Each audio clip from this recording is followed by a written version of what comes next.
own what you're going to verbalize in this world. Yeah, it feels like a small thing, but that for me, that was huge. Welcome to the Crucible Project Podcast. The Crucible Project is a nonprofit organization committed to creating a world of men and women who live with integrity, grace, and courage, helping them to fulfill their God-given purpose. This podcast will discuss important and sometimes difficult topics while delivering practical life applications with men and women who are currently practicing this work. We are igniting Christ-like change in men and women through experiences of radical honesty and grace. I don't even know how to pronounce your last name, so please introduce yourself and give me the proper pronunciation of your last name. No worries. Yeah, it's pronounced Daigneault. Daigneault, okay. Yeah, Daigneault. Don't feel bad. You're one of many. Well, so we like to make I statements here, and it looks to me like it's French. Is that like a French heritage? Okay. Mm-hmm. So the I statement Yes, is, sir. I feel humiliated when trying to pronounce French words because I feel like they'll just throw, 5-6 letters into a word and be like, just ignore all those and just keep going. Or there's some other really crazy ones too. So that's a challenge for you, huh? That's something you're going to keep working on. That comes up for me. There's one quote I love. It's like, one small humiliation a day. It just keeps me in a humble and open place to receive God's love. That's not a bad, not a bad thought. And I do pray for the small humiliation. So we're off to a good start here. So just really quick to warm up. Yesterday, I loved. What were you and your wife?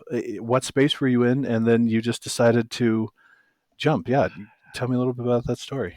Oh yeah, sort of on a whim. We decided we hadn't been together in a while, as far as it's just intentional time. So yeah, Thursday we decided to take Friday off and just get some one-on-one time. We went to one of our favorite beaches in New Hampshire and got our fair amount of sun and just caught up, read a good book, chatted a lot, jumped in the water. It was barely 60 degrees, so it was very bone chilling. That's got to be one of the new fads, right? Is jumping in a cold pool. In the cold. I think it's much colder than that. My son's into that. He plays soccer, but God love him. I am not doing that. Not for me. A sadist, yeah. I'm much more the hot tub kind than the cold tub kind. Now you're talking. Okay, so so that day was a great day and connect. So I do feel connected with my wife, and we finished it off with a great seafood chow at one of our favorite spots on the beach. So couldn't beat it. So man, it sounds romantic, and so it was great. I'm picturing in my head, beautiful lights and soft music, and I love. I don't know how long you've been married. 24 years. 24 years. Yeah, that sounds like a perfect first date type thing. So I know it takes two to make that happen. So I salute both of you. Oh, thank you. I read something recently. Never stop dating your spouse. Not saying I'm good at it, but it was good. Good piece of advice. Oh man, I think anyone who's married, I'm sure, could be better at it. And I'll put myself an I statement. I could be better at that, and that's an inspiration for me. To do something. You're welcome. Yeah, do something tonight. I'll put that in my back pocket. So I have the two things that I have to go over with you, and really excited to hear about your weekend experience. And then you are the first Crucible coach that I have had on the podcast, and so I'm excited to hear about your journey, your experience, and get more information on that. But I think the story for you maybe begins before your weekend. How did you hear about the weekend? Where were you at, and how were you thinking? How were you thinking about the weekend as you got started? Yeah. Thank you for the question. So I would say, where are we? 2023, probably about 5 years ago or so. I kind of started more seriously thinking about what I wanted for kind of next phase in life. Hmm. I've always been in the corporate world and have enjoyed it, but I've always felt a nudge, if you know that nudge Hmm. feeling from God that maybe there's more, or there's different opportunities that He wants to bring me to or Okay, call me and into. can I ask you about that nudge? Yeah. What does that feel like? What does that look like for you? Is it a small, still voice, or is it like things happening in your life where you're like, oh, Yeah, good question. I think it's a feeling. It's certain doors kind of opening. hmm, So hmm, kind of, if God kind of connects you with certain people and plants certain things in your heart, so he had been planting in my heart that he wants me to help people more in a more intentional, direct way. yeah, yeah, yeah. And it never was like one verbal spoken message, but it was, and for me, it was always kind of part of my process because I've always been Hmm, interested in counseling. Um, my wife's a counselor, and I just hmm, have really always enjoyed hearing her process and what her day's like, and then how her. yeah.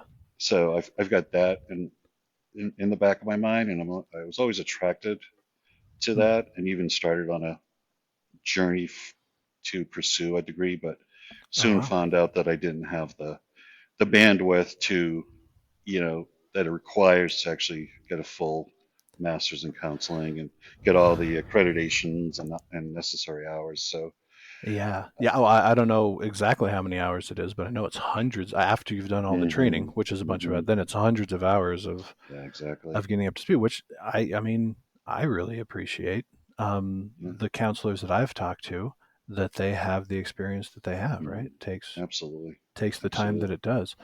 Yeah. Okay, so quick rabbit trail. Yeah, you mentioned that you were attracted to counseling, obviously attracted to your wife.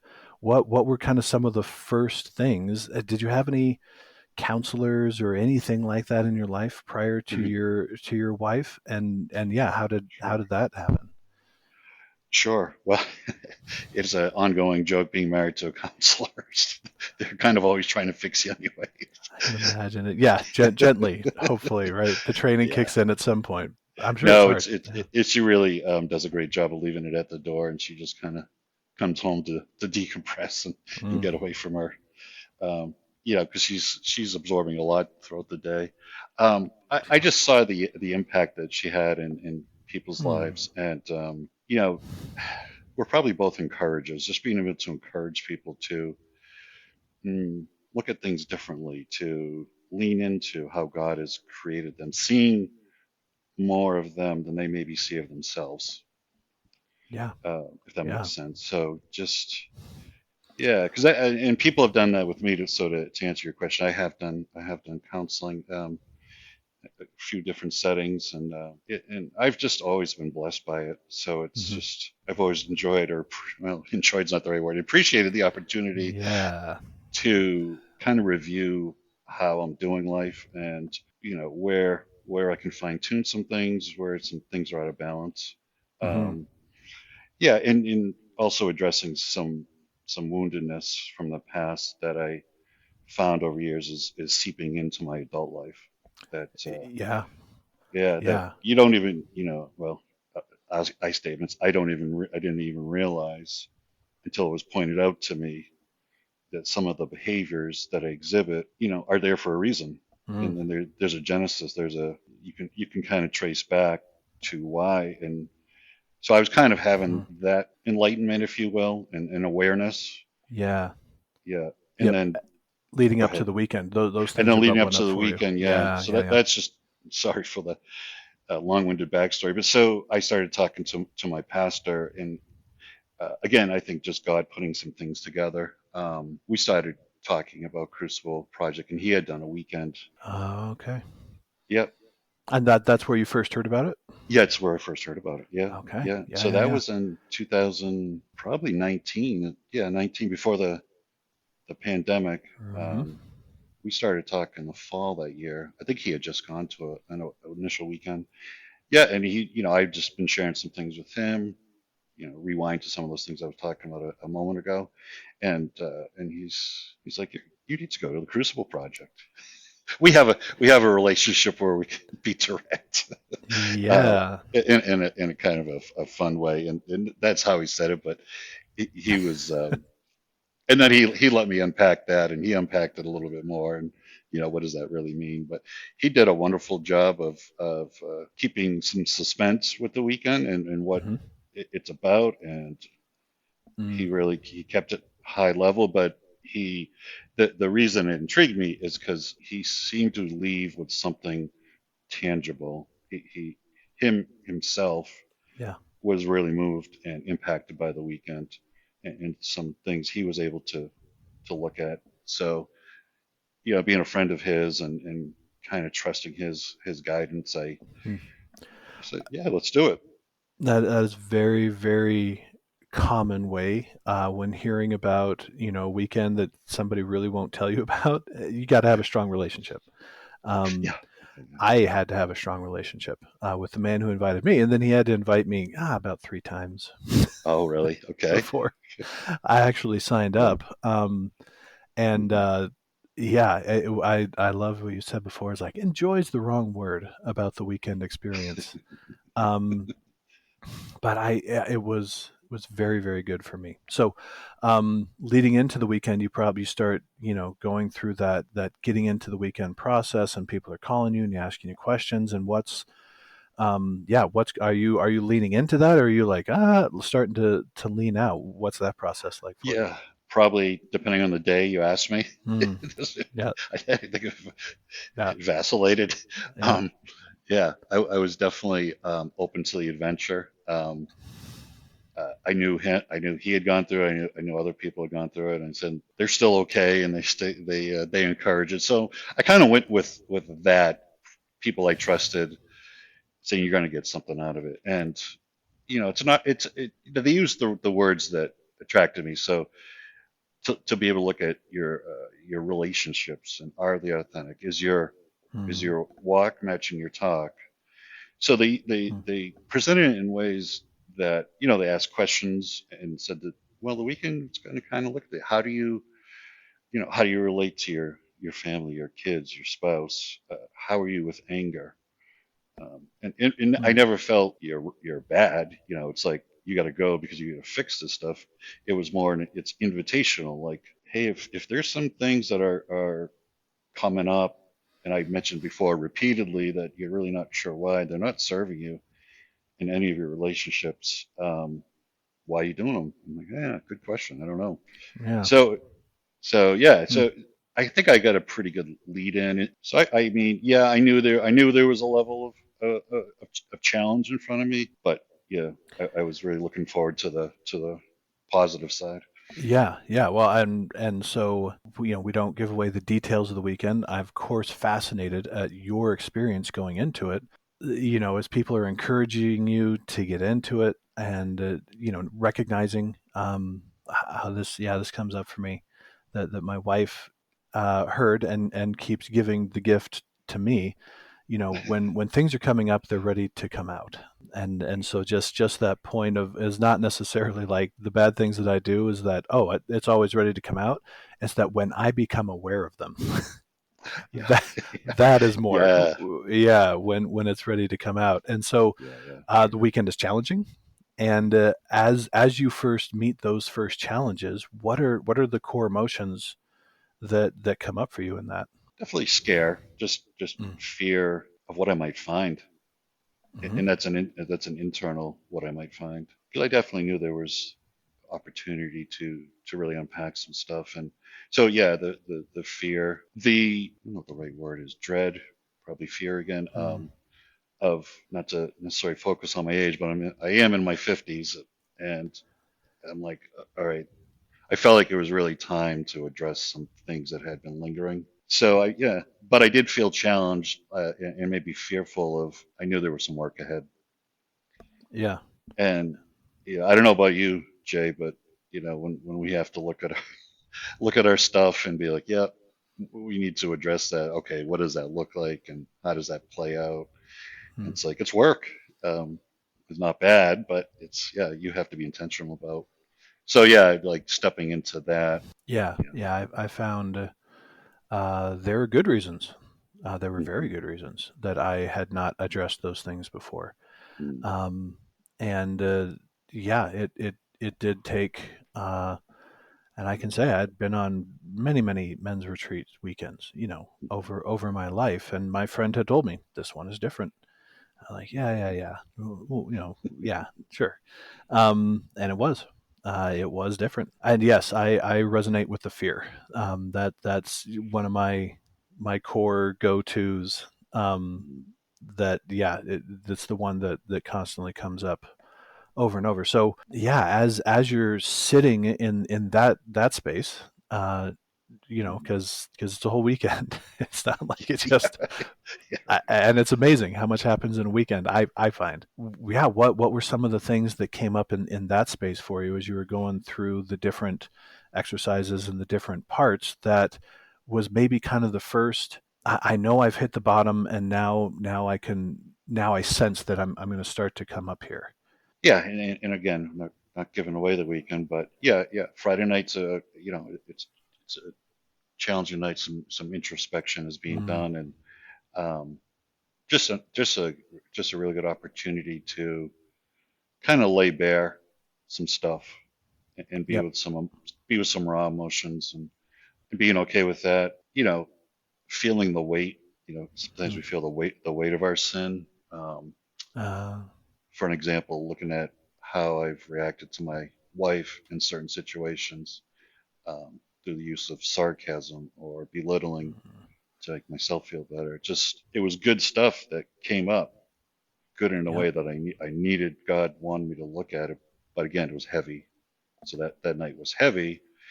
Um, and then Saturday I kind of woke up with, okay, there's opportunities here to grow and just Mm, just lean into the teaching and the activities and be open to really what God's going to show you. But yeah.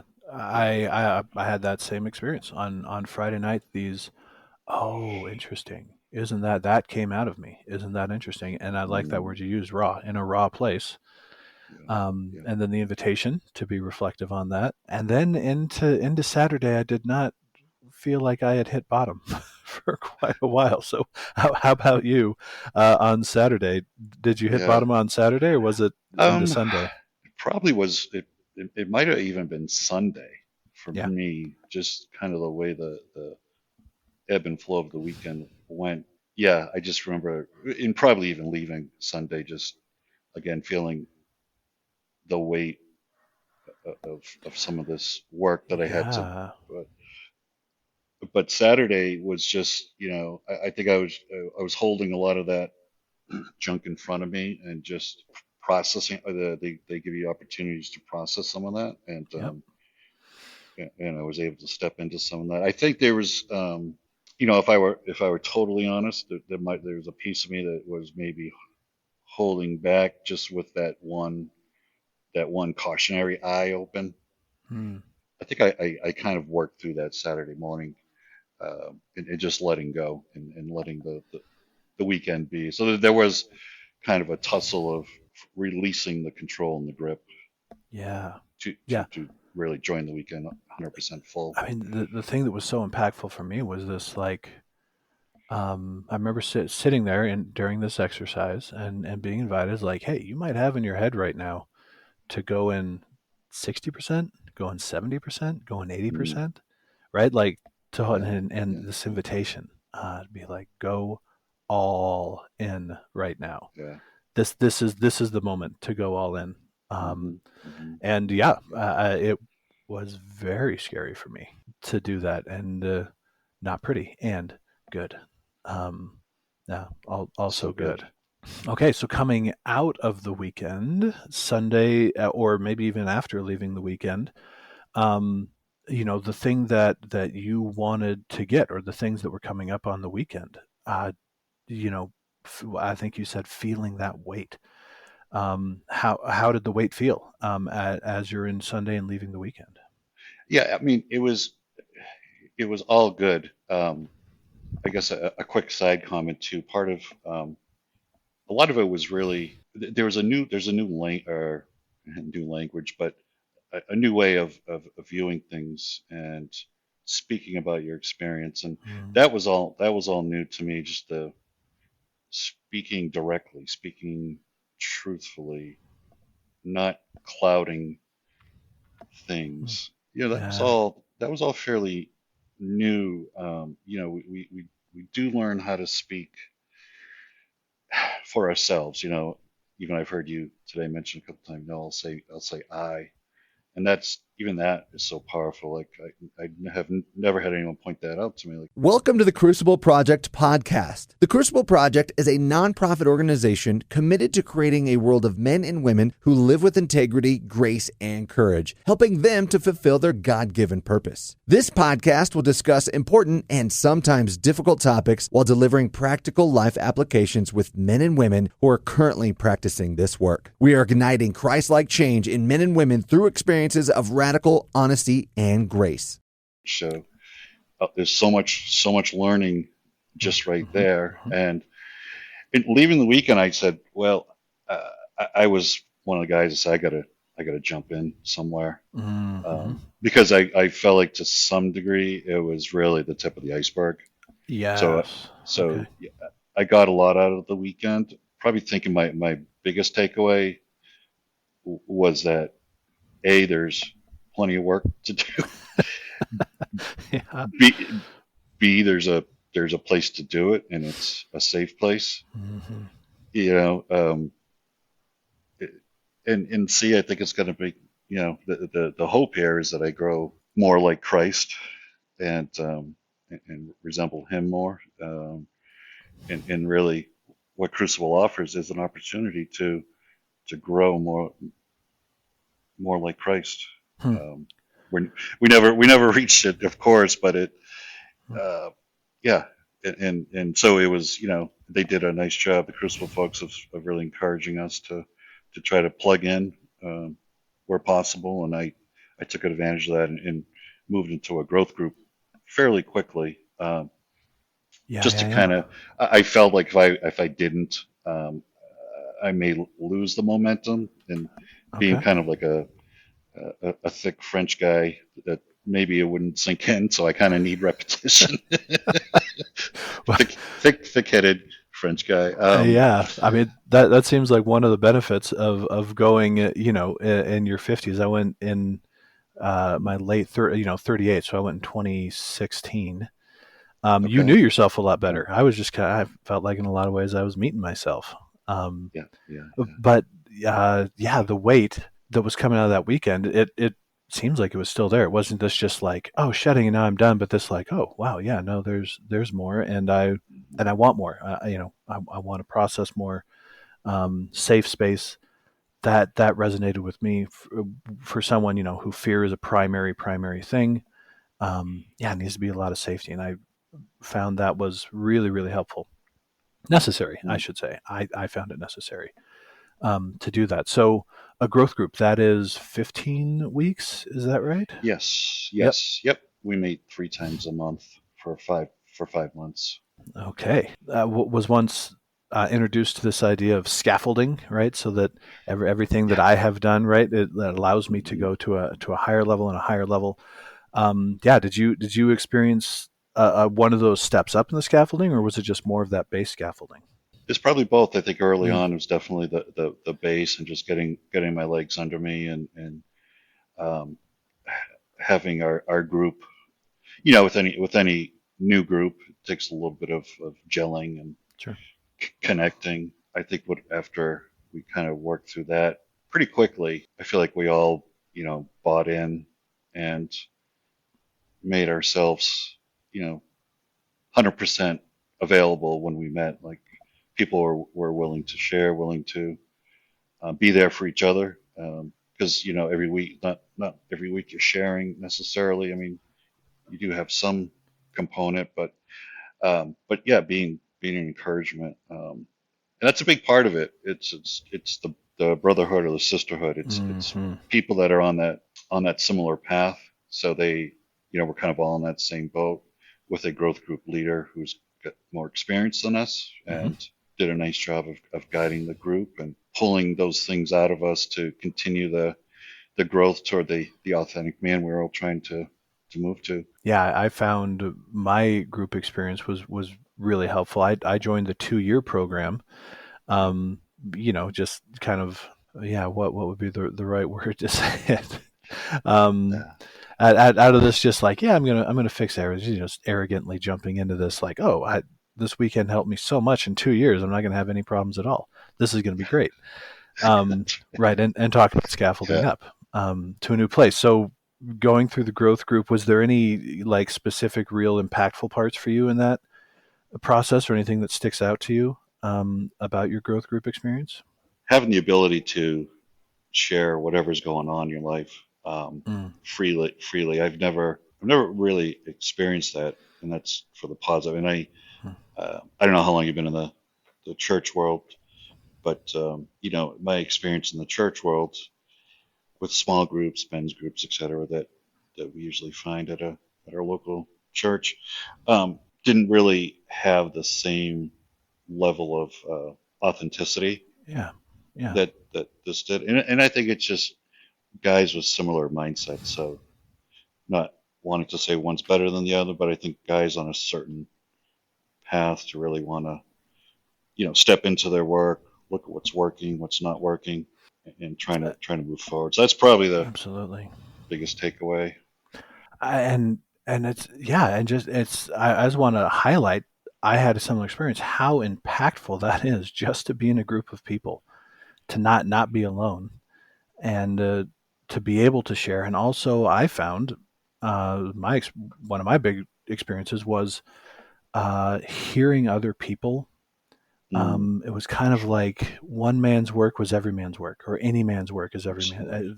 man. There was always some core thing that, even just being present or supporting someone else and going through theirs, it was impactful for me. Um, Mhm. yeah, absolutely. That group part, and also, yeah, I went to Christian elementary schools, and Mm, then middle school was when I transitioned into public school, and didn't, yeah, kind of hit the ground running. I had some physical scars to match the emotional scars, and so, still in recovering Christian experience, and that just happened to be my experience. And I mean, you know, talking about arrogant, and here's something I don't want you to know about me, type moment, is this. Yeah, sarcastically saying God can redeem even a Christian education. And that's my experience, right? And there are great Christian educations out there, yeah, absolutely, that yeah, really set people up. And yeah, God's redeeming every experience, and nobody gets sure. through unscathed. That's a no. I believe God is doing that. Yeah, with the heaviness that you're carrying into the growth group, does that shift? Does that stay the same? Is that changing for you as you continue your work? It's not as it's certainly not as heavy. And like you, I'm actually in a 2 year group right now that's going to be ending soon. Wow. Okay. So yeah, it's going to be ending in the fall, which we're all feeling. So I'm feeling sad about, Hmm. but I think we all are. That's been a great experience just to carry on. Um, Again, one of the big takeaways with Crucible is the focus on community and being interconnected and the power of that. And Hmm. that's something that I've tried to stay faithful to because I just know myself, and I know if I'm not doing something like that, it's very easy to isolate Yeah. and kind of hang in the shadows and check the box at church on Sunday. And so I try to, I really try to be intentional about that. So can I ask, going in the growth group and the transition to the 2 year, Yeah, going from 5 months to 2 years is a big step up and a big yeah. commitment. Yeah, what drew you to that? It just, for me, it made sense because it's just, really for me, it was an opportunity to connect with a group of guys and probably go deeper than I ever would have or would have. So yeah, so it was it gave us gave us all kind of that opportunity to just to be part of 9 or 10 men, just to be intimately involved with each other's lives for 2 years. Just had an appeal. And did you did your kind of group or cohort of the growth group move over, or some of them move over, or how did that work? So there was a phase. Well, there was a period of time between the ending of the growth group at the start of my 2 year. So it wasn't like it didn't directly link up. But yeah, I don't think any of those guys did. Some of those guys are still meeting. They transitioned that group into a journey group. Mm-hmm. You know, where they can have different leaders and such, a little bit different setup. And then I went over and did growth group leader training. Oh wow! Yeah, so I did that, and I kind of did it pretty quickly. And one of the good pieces of feedback that I got from, I'll call him an elder, a guy that you would probably know if I say his name, but who has helped me just a good sounding board. But he encouraged me to slow my heels a little bit. Mm. And and I really, it was good. It was hard to hear that, but it was good, and I know why he said that. And yeah, because I think I was wanting quickly to move into like that leadership rank. Okay. And nothing more to help than to help men, but I was still pretty, I guess, green and really probably not ready to lead a growth group. And so I just kind of like spent some time, just being part of a journey group and not forcing anything. You know, God's going to bring some of those things in season. So yeah, that was good. I'm curious. It sounds like the feedback you got, and maybe this was like an undertone, and maybe this wasn't. Maybe I'm totally off, but this like, be careful not to jump into leadership to hide from your own work. Does that resonate? Absolutely. Yeah, and probably for me too, it's like, I guess I was always fairly good in school and academics and can use that as like, okay, I can learn, having that kind of that traditional mindset of, oh, I can learn this and then deliver it, and probably looking at it more from a classroom thing than a real deep soul work. Yeah. Do you know what I mean? More like, oh, I can rise, I can understand the concepts, I can be coached, and then I can kind of lead things, but kind of putting the cart before the horse. And that's some of my, I guess what we refer to as shadow. That was something in me, like probably wanting to, probably I'll drop the probably, wanting to maybe prove myself in this new world that I'm involved in. Okay. And does proving yourself make it safer, make it less, scary? Probably make it less scary, and also getting applause from men, which is something I've struggled with too. It goes back to not receiving a lot of validation from my father, and so that's something specific that's in my work, and then seeing how I can act in the world to get validation. And that was kind of one example of, probably meeting more of my need at the expense of Crucible and growth group leadership.